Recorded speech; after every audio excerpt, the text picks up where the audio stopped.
مزہ لے کے سنیے گا. آپ 1000 مرتبہ درود و سلام روزانہ پڑھتے ہیں. اپنی قسمت پہ ناز کر, تیرا اور تیرے والد کا نام ہر روز نبی کی بارگاہ میں 1000 مرتبہ لیا جاتا ہے. 1000 مرتبہ درود پاک پڑھنے والے, نبی کی بارگاہ میں تیرا نام ہر روز 1000 بار تیرا اور تیرے والد کا نام لیا جا رہا ہے. روزانہ درود و سلام پڑھنے والے, محشر میں جب تیرے والد کے نام سے تجھے پکارا جائے گا تو سرکار کی بارگاہ میں تو تیرا نام روزانہ 1000 مرتبہ, کیونکہ تو پڑھتا 1000 مرتبہ. سبحان اللہ. حضور صلی اللہ تعالی علیہ وسلم پہ درود و سلام پڑھنا کاش ہماری عادت بن جائے. اور کتنے فضائل کی بات ہے. اللہ کے نبی صلی اللہ تعالی علیہ وسلم ارشاد فرماتے ہیں کہ محشر کے میدان میں اللہ تعالیٰ کی عرش کے سائے کے سوا کوئی سایہ نہیں ہوگا. یہ بات ذرا توجہ سے سنیں. اللہ کے نبی فرماتے ہیں محشر کے میدان میں اللہ کے عرش کے سائے کے سوا کوئی سایہ نہیں ہوگا. فرمایا 3 اشخاص ایسے ہیں جو اس سائے میں ہوں گے.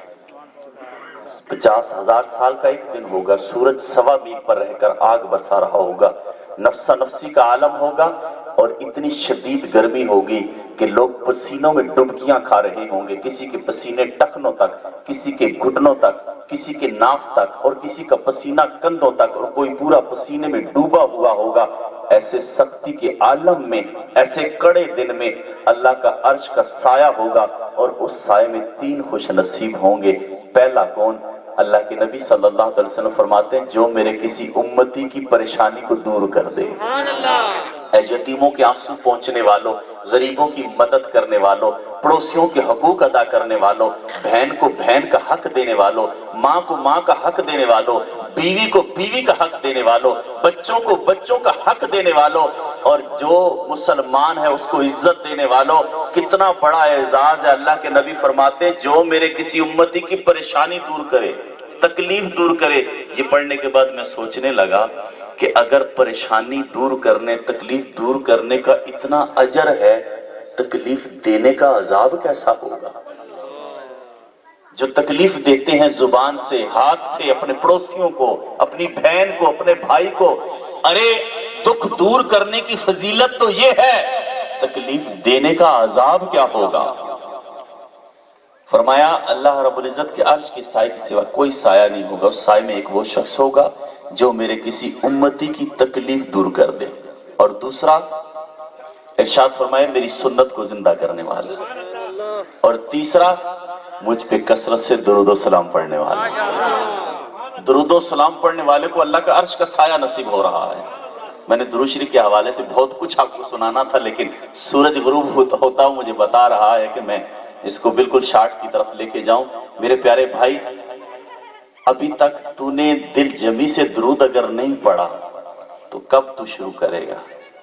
اگر تیری عمر 50 سال ہے, 60 سال ہے, اور 60 سال 70 سال کو ہونے کو ہے, ایک دفعہ بھی تیری رات جگمگائی نہیں, تو نے دیدار نہیں کیا, تو تیری زندگی کا پھر مقصد کیا ہے؟ تو لینے کیا آیا ہے؟ اگر تو نے اپنے محبوب نبی کو ہی نہیں دیکھا, ارے محبت کا تو نے پھر کرینہ دیکھا ہی نہیں ہے, محبت کا چیپٹر تو نے پڑھا ہی نہیں ہے. ارے محبت میں تو یہ ہوتا ہے, وہ